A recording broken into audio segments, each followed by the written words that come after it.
করতে চাস না? গরম লাগছে সারা শরীরে তোর? দাদি হ্যাঁ ক ক। আমি না তোমার একটা কথা কইবার চাই। টাকা তুই 10টা কব, আমি শুনুম খালি রাত ভরে ক।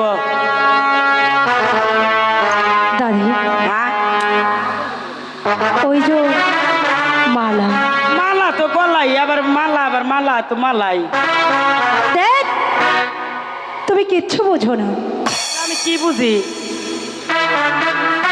আর আমি বুঝি না, এটা তুই আমার বুঝাইবার চাইতেছস। ওই যে মালা মালা তো দুইটা দেখতেছি। মালা গা দিব না, এটা না কোনটা? দরকারি না, তুমি না কিচ্ছু বুঝতে পারো না।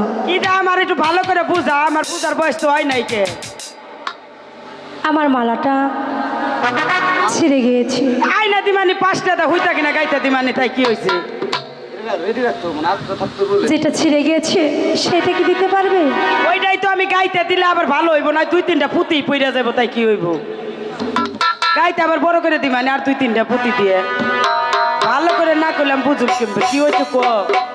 কিভাবে যে বোঝাবো?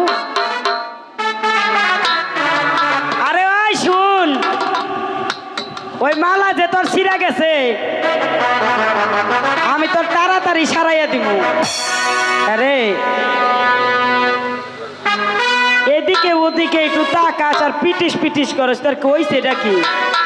দাদি এই দেখো। এই দেখো, কইতে না কইতে হের জ্বালা উঠে গেছে কত রে। আমার কানের দুল না হারিয়ে গেছে, তুমি খুঁজে দিবে? মানে একটা চশমা কিনা দিস, খুব মানে তাই কি হয়েছে? ওরে এই জন্যই তো কয় আমার মালা নাই, আমার কানের তা নাই, এখন যে ওর মনের বাগানে যে জ্বালা উঠছে তা তো আর আমি জানতাছি না। এই কইলেই তো যে সাগরে ঢেউ উঠছে।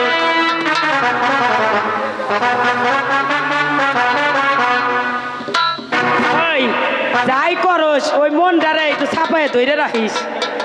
নদীতে কিন্তু জোয়ার আইছে, কলসির মুখটা শক্ত করে ধরিস, আবার একটু ছাপাইও ধরিস, নইলে কিন্তু ডুইবা মইরা যাবি। কথাটা কিন্তু তুই ভালো করে মনে রাখিস। এখন আমি আসি। ও মালা গা দিব না, আর কান্না থাকছে মানে আমি যার ভাবতেই পারছি না, আমার মাথা থেকে যে আমি সরাতেই পারছি না। ধ্যাৎ, আমি যে কি ভাবছি। যাই, আমি এখন যাই।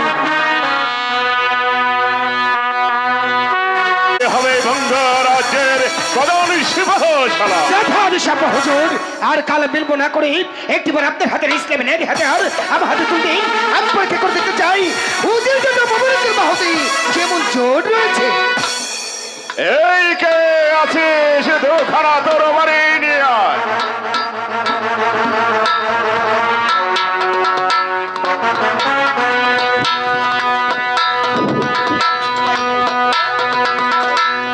মোবারক যা আপনা এই নাও তরবারি।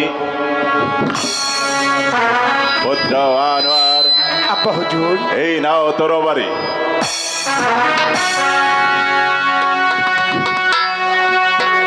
আব্বা হুজুর এবার তাহলে অনুমতি করুন, আমি একটিবার পরীক্ষা করে দেখতে দাদা মোবারকের বাহুতে যেমন জোর রয়েছে। হ্যাঁ, এবার তোমরা যুদ্ধ করো।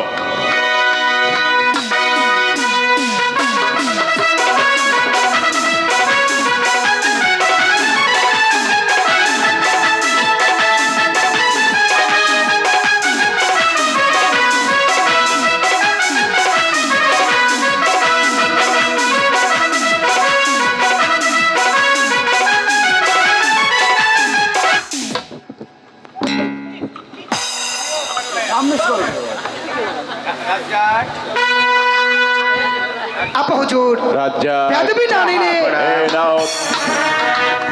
আপা হুজুর আমি বলছি আপনার অনুমতি পেলে আমার হাতের এই হাতিয়ারটা পরিবর্তন করতে চাই। তোমাকে হাতিয়ার পরিবর্তন করার জন্য অভয় দেওয়া হলো। এই কে আছিস? একখানা তরবারি নিয়ে আয়।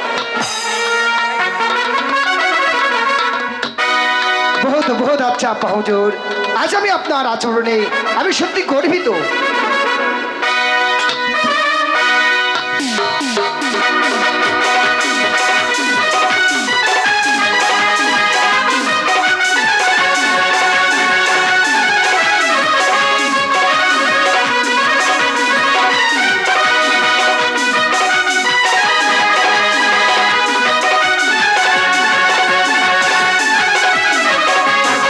সাবাস, সাবাস, সাবাস। বুঝতে আর আমার বাকি নেই বঙ্গ রাজ্যের পরবর্তী সেনাপতি কে হচ্ছে। রাজ্জাক, জাহাপনা, তুমি হচ্ছ যোগ্য পিতার যোগ্য সন্তান, তাই তো আমি তোমাকে বঙ্গ রাজ্যের প্রধান সিপাহ সারা হিসাবে ঘোষণা করলাম। জাহাপনা, আমি কি পারবো আপনার দেওয়া এই দায়িত্ব অক্ষুণ্ণ রাখতে? পারবে রাজ্জাক, তুমি পারবে।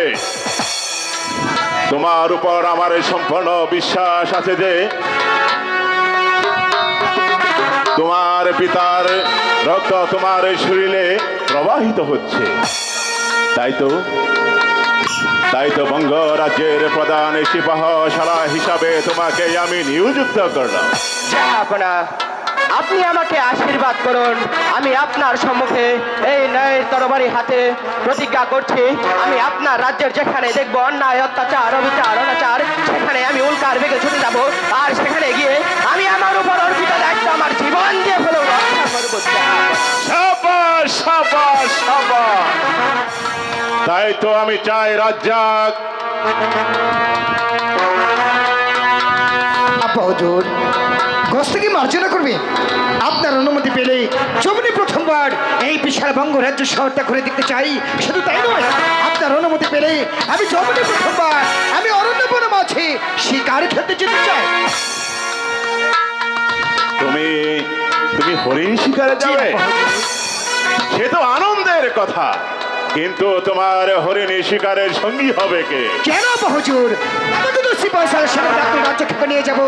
আমি অরণ্যবন মাঝে আমি যমুনি প্রথমবার আমি শিকার খেলবি। ঠিক আছে আনোয়ার, তোমার ইচ্ছাও আমি অপূর্ণ রাখবো না। আগামীকাল প্রত্যুষে তুমি তোমার বন্ধু রাজ্জাককে নিয়ে তুমি হরিণী শিকারে যাত্রা করবে।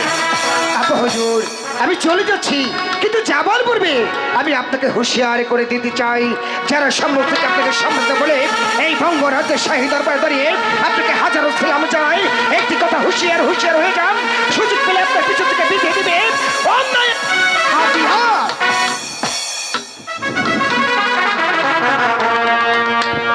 মোবারক, সত্যি তুমি দুর্ভাগা, এত বড় একটা সুযোগ পেয়েও